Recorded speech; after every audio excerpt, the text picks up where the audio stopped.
Good afternoon. My name is Doug Holder, and I'm here with my guests, Alyssa Mazzarella. Is that right? Alyssa Mazzarella. I'm sorry, I'm bad with names. No offense. Not offended. And Adam M. Graaf. That's a hell of a lot easier.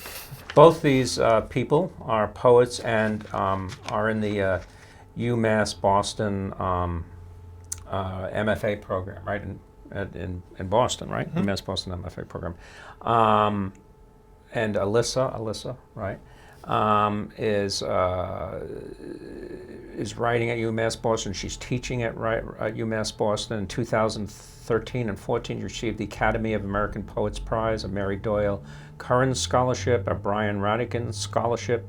She's previously taught at Bay State Correctional Center, a prison, and the Osher Lifelong Learning Institute, and holds a BFA in Writing, Literature, and Publishing from Emerson College. Her poems have appeared in Freshwater and Common Ground Review, and I hope in Ibbotson Street eventually, if you send one.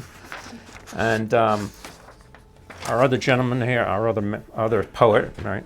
Just one gentleman, one gentlewoman, is Adam M. Graaf, and he's completing his MFA at the University of Massachusetts, where he currently teaches creative writing. He previously taught poetry at the Bay State Correctional Center, and tutored students enrolled in the Veterans Upward Bound program. Adam served 9 years in the Army Reserve, deployed once to Kuwait and Iraq in 2003 and 4. He's an active member of the Warrior Writers Boston, and he co-facilitates writing workshops. Adam's works has appeared or forthcoming in War, Literature, and the Arts, and Breakwater Review, and Consequence, okay?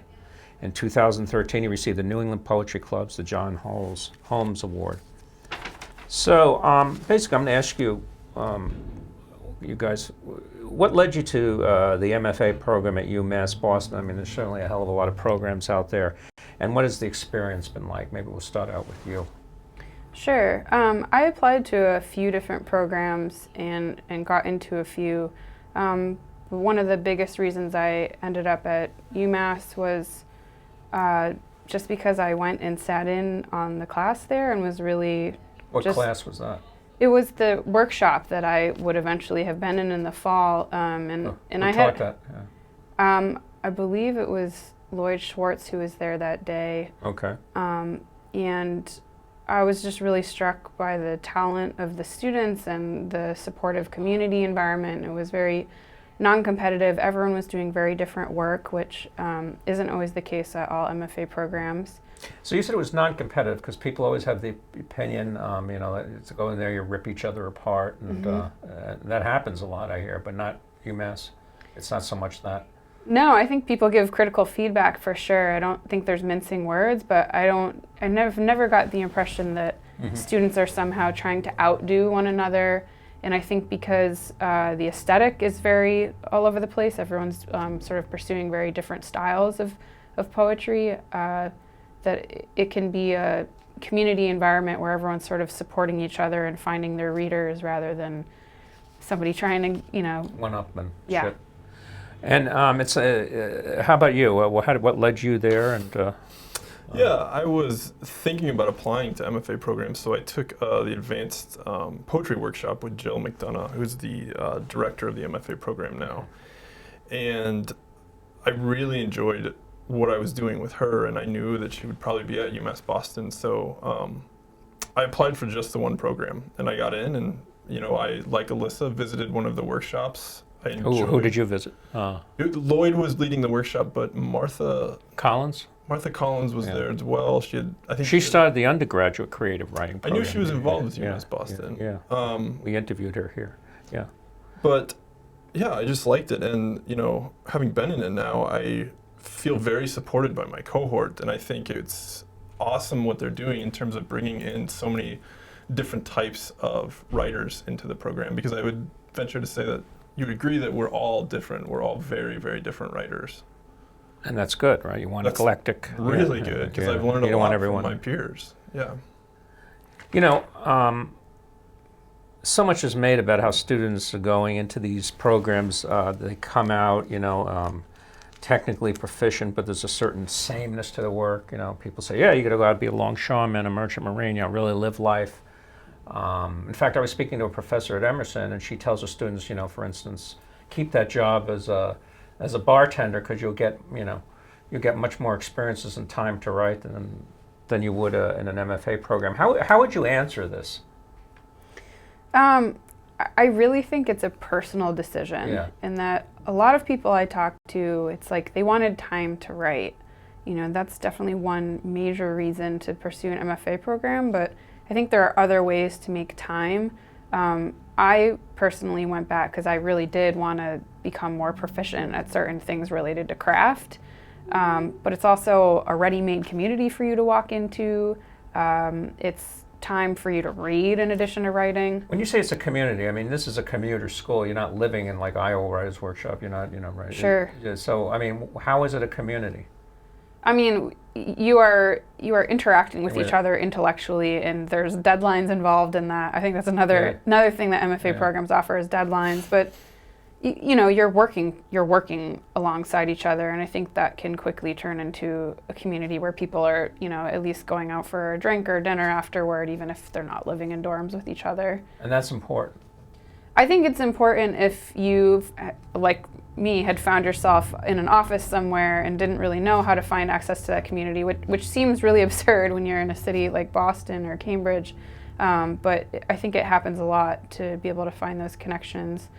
And obviously, if there's faculty, certain places that you're interested in working with as well, that's another reason to have access to writers who established that you really want to start a mentor relationship with. That MFA programs are another way to find that if you feel like you don't have access to that community. Okay. And how about you, Adam? What's your take on that? I mean, I think the fellowship and the collaboration just kind of happens organically, and an MFA program, like Alyssa was saying, just allows you to have a community. I don't really have another answer to that, because it does allow you to have that audience that is committed to the craft as much as you are, and that's important if you really want to sort of better your writing. And I think you can find that in other outlets. I think you can find that in the greater community, but in some ways you can't find that because of like the things like deadlines and having that personal guidance that you would get from professors. Yeah, there's no substituting for that. Yeah, there's no replacing like that. Right. And even guys like the poets Kerouac, who are on the road and everything, they went to Columbia, right? And they had mentors. They just didn't, just didn't suddenly pick up the pen. I mean, absolutely. So now, Adam, tell me about you're a veteran, right? Yes. And you tell me about your involvement with the Warrior Writers in Boston. Yeah, it's a really good organization. It's a veterans-focused organization that sort of helps veterans build community with other veterans through writing. The focus isn't making better writers. Writing is just a tangible way in which we create community and collaboration. So what we do every month, at least at UMass Boston, there's a Boston branch, but we're sort of a lateral branch of that. So every month we meet and we just go through writing prompts. And we try and allow a safe space for veterans to just express what they need to express about their wartime experience, about their military experience, or anything else that they want to write about. It's not art therapy, but I think I think people come away from it understanding that it has sort of therapeutic benefits. Okay. Now, Alyssa, like Adam, you have taught in the prison setting, and I've run poetry groups, as we discussed before the show, at McLean Hospital for many years, since the early '80s, and I find it very rewarding doing that within the lock setting, or even not lock setting, and trying to bring some humanity, some creativity to something that's a very sterile environment, and people labeled as patients. They very much appreciate it. Even if they don't write great poetry, at least they're doing this. It's a sense. I don't go in as therapy, but it can be therapeutic. So tell me a bit about your experience in teaching in the prison. Sure, I think it is very similar to the idea of going in somewhere like McLean, where there's a sort of routine and a lot of rules and sort of regimented life that happens in that space. And in prison, I think it's a little bit more of a forced community because obviously they're not there by choice. And a lot of them are looking for ways to sort of either sort of survive that experience or better themselves during that experience, and a lot of them are just like every other writer, wanting a community to be able to share their work, to be able to hone their craft. And so going in there, I did experience, and Adam can speak to this too, an intense amount of gratitude for just being somebody to hold that space in the prison and to lead a workshop as you would anywhere for them. And I really enjoyed being there for that reason, because they're one of the most captive audiences you could have as a teacher, unlike the sort of stereotype of the students who are half asleep in a high school or undergraduate classroom. So that was probably I know about that. Or doing one of these things on the Facebook, right? I mean, on the text. Yeah, there's no smartphones in prison either, so that makes it easier too to stay engaged as well. I can't see why they do it. I'm such a great teacher, right? You know, why would they ever There do you that? go. Right, yeah. How about you? Yeah, this is a great experience. And it doesn't prepare, I think teaching, my first experience teaching was in the prison, and it didn't prepare me at all for teaching at the undergraduate level, which is where we're both teaching now. And, you know, I knew why my students were there. They wanted to be there, but sometimes I don't know why my students are in the class. Well, you had a captive audience there. Exactly. And I mean, you're, in a way, you're their guest, and they appreciate that. And I appreciate that, you know, their attention, and they're working hard. I would bring in, one example that I can give is they really wanted to learn about traditional forms, so, you know, for about 3 or 4 months we just looked at traditional forms. I would bring in sort of a summary of it, obviously bring examples, and then talk about it, what the poem, how the form and the content. You mean the metered poetry and things like that? Metered, but also like Villanelle's Peanutums, Sestina's, things like that. That's interesting, because my students have no interest in that at all. They just want to write free verse. Well, yeah, and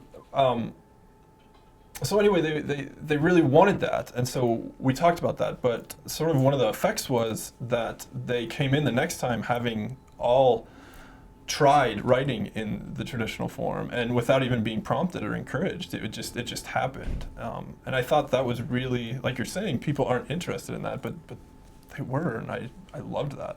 Well, what did Robert Frost say? Free verse is like playing tennis without a net, right? You know, something like that. So, you know, some people need that structure. Yes. Now, you know, I don't want to, you know, people say don't, you know, I always tell the students, don't mistake the poet for the speaker in the poem, okay? But was this, I was going to get to your father punched a dog. Was this actually your father? Yeah, my father really did punch I'm trying to remember what kind of dog was. Dog's name was Ace. He was taken away at some point. Ace is... Your father or the dog? No, not my father. My father has survived his interaction with Ace, but it was a German Shepherd that I think ran after somebody one too many times on our street. So yes, some piece of that poem is true. Okay, so my father punched a dog. I love how you brought back your father back to his sort of primal self, right? You know, it almost seemed like he was a fellow dog out there, right? Right. And the image of the coyote in the background with the flesh in the mouth. And I don't know, maybe you can talk a bit about the creation of this poem and what you were thinking, or give me a little insight into it. I think that when I originally started to write that poem, and actually it's one of my older poems, it was really just thinking through this experience that my father had had, and it's a story that he tells often because it is very dramatic. The dog kind of went straight for his jugular when he was on a run. And so I was just in the process of trying to get that down and bringing some musicality to it. But I think what ended up happening is when I originally read the draft, I was just like, what's the point of this story? And so there's a little moment of magical realism that I kind of brought in the end to bring what I thought was the more emotional truth of that situation and why it is dramatic, because, you know, they sort of had this really intense interaction and then both hit the ground and ran away from it. And I thought how equal they both were in that situation, and you know, in a primal way, in the idea of survival, and sort of wanted to step back from that moment in the poem, I think, and just sit very effective. with that. Yeah. Plus the experience. title, "My Father Punched a Dog." That's a great one. Now, Adam, a number of your poems you trace the game of war as a kid, as if we, from the start, boys, or anyway, are trained to have this sensibility. And what part is instinct and what part is conditioning, do you think? In terms of being trained for Yeah, war? yeah. I mean, boys, play with soldiers and things of that nature. That's a really Big big question. Yeah. It's a big question. Yeah. I don't know. I think. I think that's what you're trying to get at in a lot of your poems. No, it is, and that's what I've tried to sort of, I think, delve into, but also try and figure out in a lot of my writing, like I think I'm asking that exact question, and I think that's kind of why I don't have a good answer for you as you just asked. But I think for me at least, it was conditioning, because I listened to the stories my grandfathers told and my father told about just being in the military, and that was exciting, as a little kid, and I used to play war a lot. Yeah, we all did, right? As boys, yeah. I guess, yeah, and it is conditioned, I think, more so than anything else. But yeah, I'm just now beginning to sort of explore that in my writing. I took a class with Fanny Howe last spring at this time, and she had us, it was a children's lit class, and she had us write about our childhood, and I had never written about my childhood, and that's where sort of some of that investigation sort of started to come in.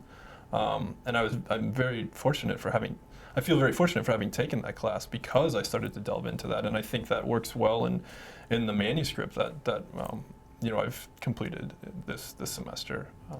Now, is there a children's lit program there and within? No. No, just a course here. Just a one course. I'm not even sure there's another children's lit course there now. Okay. All right. So we got about 12 minutes. So about 6 minutes apiece. Let's get a flavor of your poetry. Is that okay? Yeah, absolutely. All right. So why don't you start the proceedings? Read. We go off the air about 5:29. So maybe you read. We have like 12 minutes to read about 6 minutes worth of poems, and then Adam can read some poems. Okay. You brought up the dog one, so Okay. we'll start there. My father punched a dog once. He's told us several times. It was a sunny summer afternoon, a hot washcloth on the skin. He was sinking into the swish, swish, swish mantra that his soccer shorts make as he rounded the corner onto the dirt road, the one with all the farms, barbed wire fences wrapping trees and cows grazing, when he heard the distinct clink of a metal chain pulled taut and snapping. There were no barks today, just the rough pattering of clawed paws sprinting on stone-ground pavement. As he instinctively turned his head over his shoulder, all he saw was animal. Hind legs pushing off, rubber tendons stretching and snapping back, a mouth bubbling and white with teeth, aiming for his neck. He faced the dog like a man, as if the dog was a man, grabbed him by the neck and drove his knuckles into the pit between the dog's left eye and the bridge of his nose, the one delicate curve. They hit the ground together, tar and pebbles sharp against their backs. The sky opened its mouth wide and called itself an inverted ocean. In the woods beyond the street, a coyote paused with flesh in its teeth. On the pavement, the two bodies twisted themselves upright, fled in separate directions, both hearts flickering, small stones skipping behind their upturned heels. Real life. This poem's called Inline, and thank you to Apt for just recently publishing it too. The line ends here where the gas pump shuts off and the 41 bus stops taking passengers. The line ends here where we begin waiting for imported oranges, tiny pastel pills, the plastic photo ID that says our name, our birthday, the place to locate us.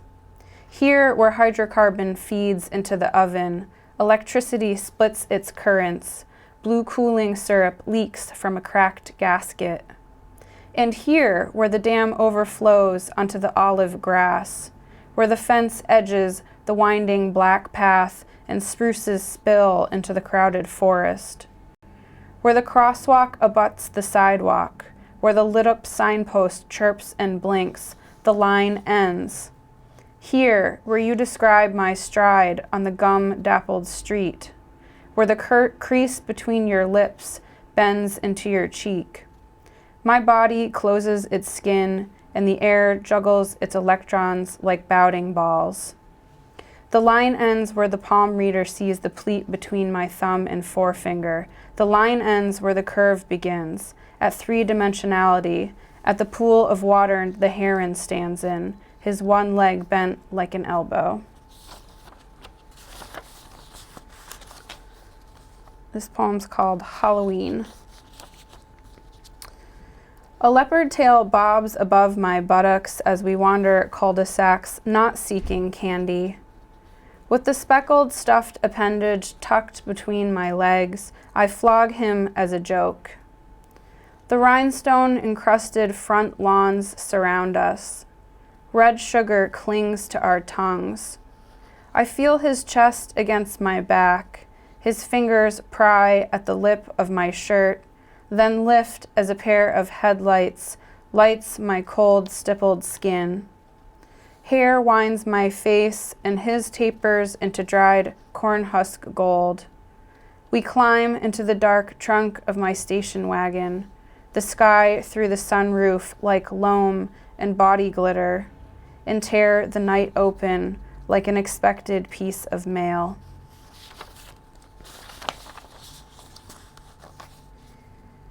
State Farm for Women, Niantic, Connecticut, 1955. And this poem's for Jane. The farm receives unmarried girls between 16 and 21 in manifest danger of falling into habits of vice.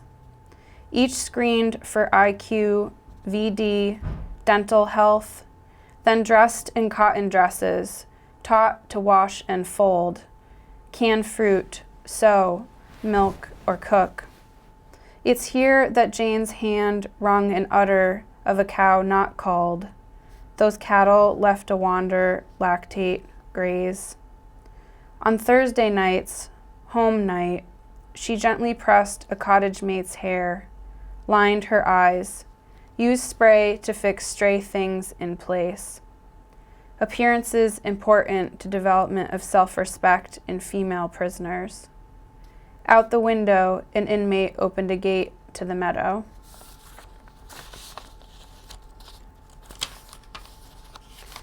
This will be my last poem, and it's titled, I'm No Fun.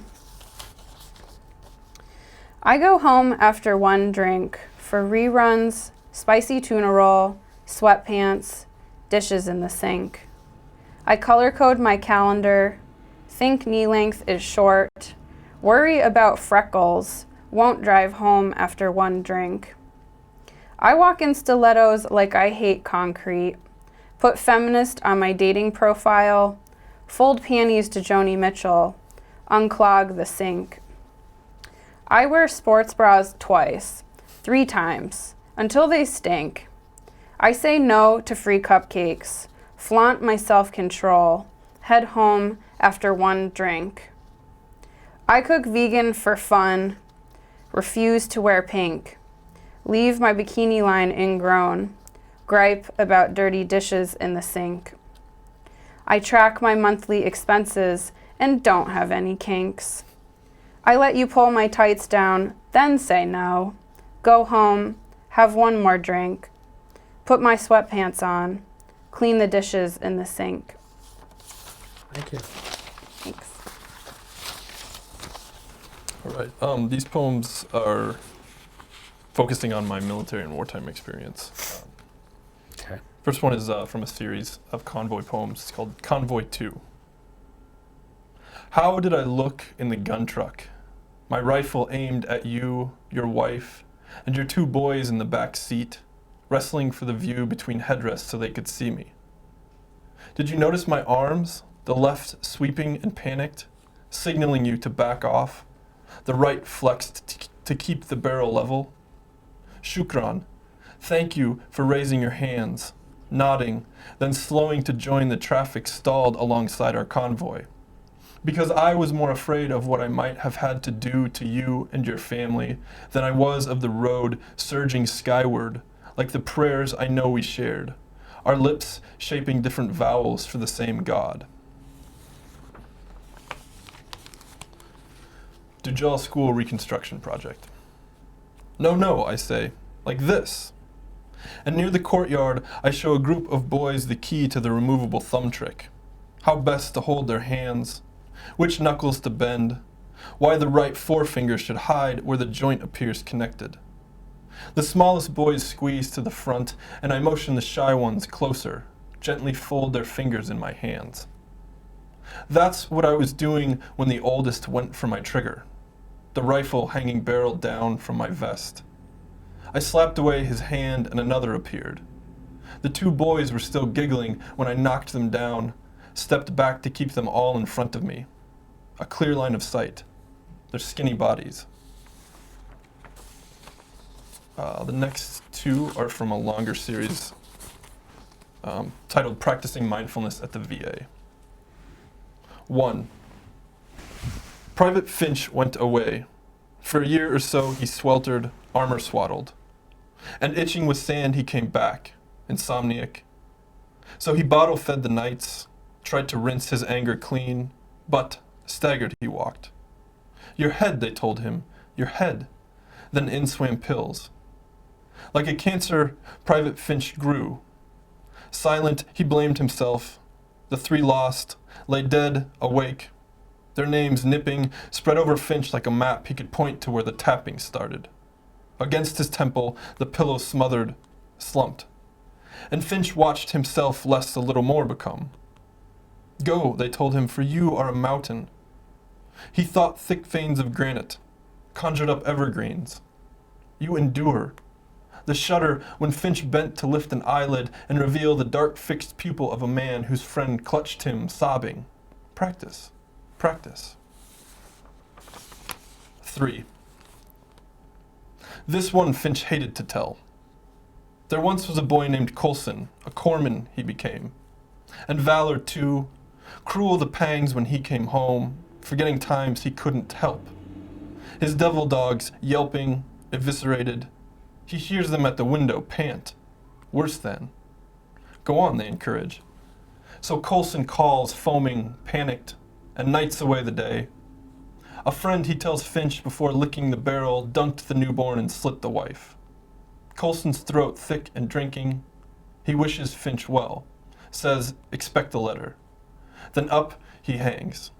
With what was left, Private Finch was, always thinking the other half better him gone, and reasons the best the world for it. Where is he now, they ask, buried as he meant to be? 5 years wordless, goes without saying. Finch doesn't know, doesn't blame him either, envies. Thank you very much.